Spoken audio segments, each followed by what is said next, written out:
How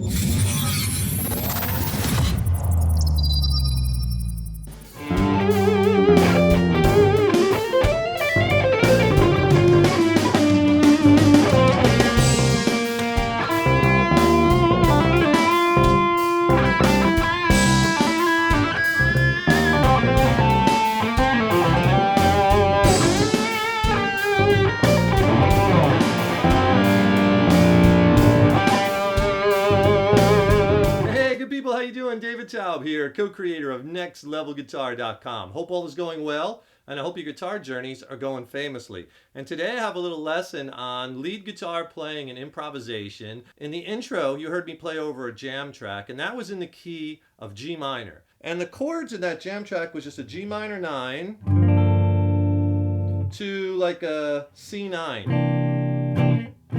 C13 is probably in there too. And if you want that jam track, just click on that link in the YouTube description box, right? And I'm gonna send you not only that jam track, that I use it throughout this lesson, but 5 more jam tracks and 2 ebooks. I go over each track one by one, have a lesson on what things you could try over it, why it works, 6 jam tracks and 2 ebooks for free. All for free from Next Level Guitar. Just click on that link. So let's go over some of the scales I used to build the licks that I was playing. And because this jam is basically a 1 minor chord, the G minor, going to a 4 major, the C9 chord, that's a ninth, that's a dominant chord in the major family. It's always great to first analyze the chords. You know, the key only gives you a piece of the puzzle.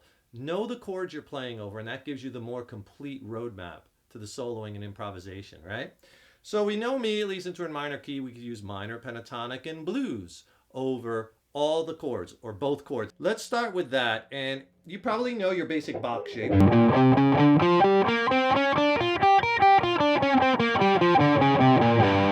And if you want to sound a little more liquidy, moving over 3 box positions, right? Try this expanded 1, what I call expanded 1 minor pentatonic and blues scale in the key of G minor.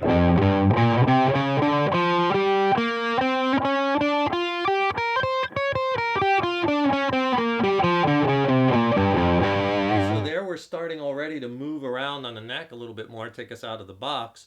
But let's dig a little deeper, okay? One of the things I did was I played a run where I started with an arpeggio. And I did this cool little sliding device, right?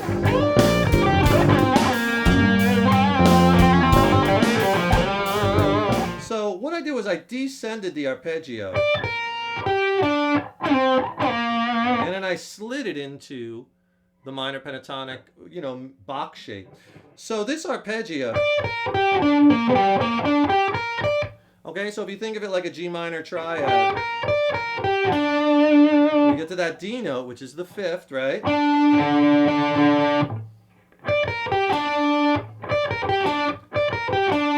Now I'm thinking, okay, if I end there, let's just slide back in and get us an easy way to start connecting our ideas, right?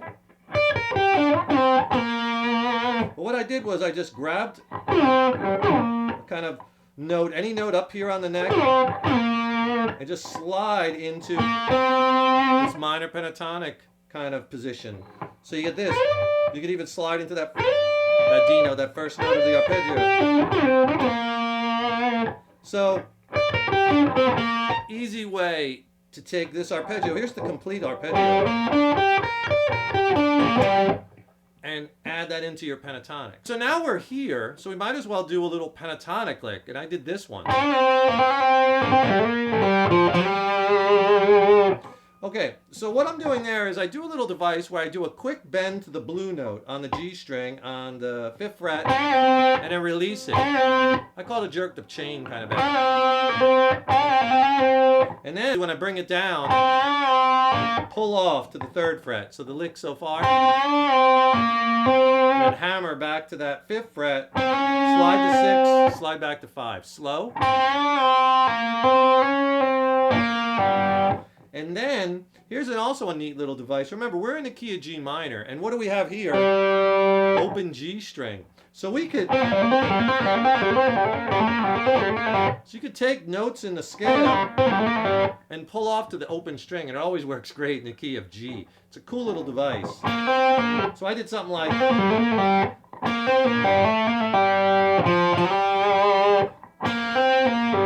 the first little lick. And then I hammered from the second, third, second open. Landing on the landing on the third fret of the D string on that F note, sliding it to G. So that'll sound like this slow. A lot of times those licks with the open string sound better kind of when you play them a little faster up to speed. Right, so it's slow so far.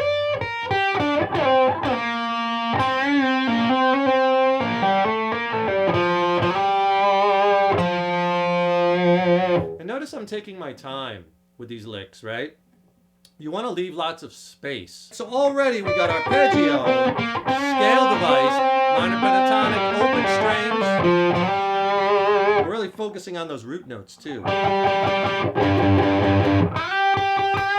All the G's, always know where your root notes are. Okay, so an easy way to connect from there is just go right down the blues scale. Then we attach it to that minor pentatonic expanded scale. I did something like that, and I added some palm muting, just laying my palm right on the strings. Because that gives it a little bit more dynamics, right? You can do those slides. I hit a harmonic there. Artificial harmonic on that G note.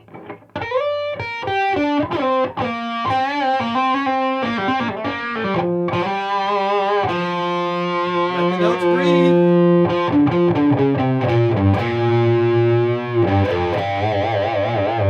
Right?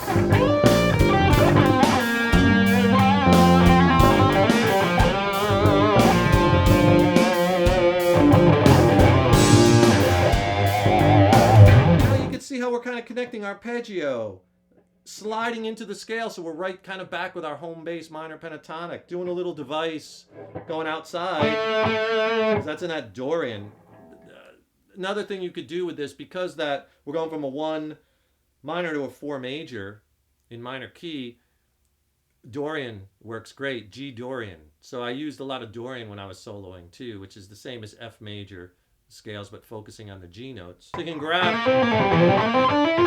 all these, grab all those half steps.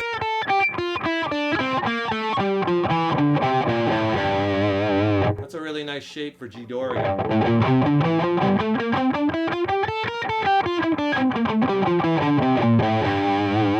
Sounds great over this jam.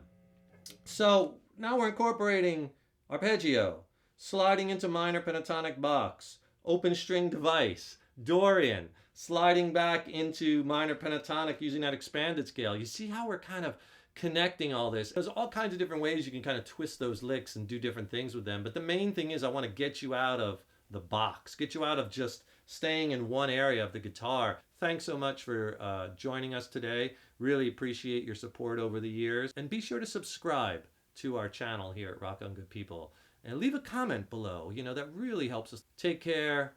Remember, your guitar playing is an evolution. And rock on.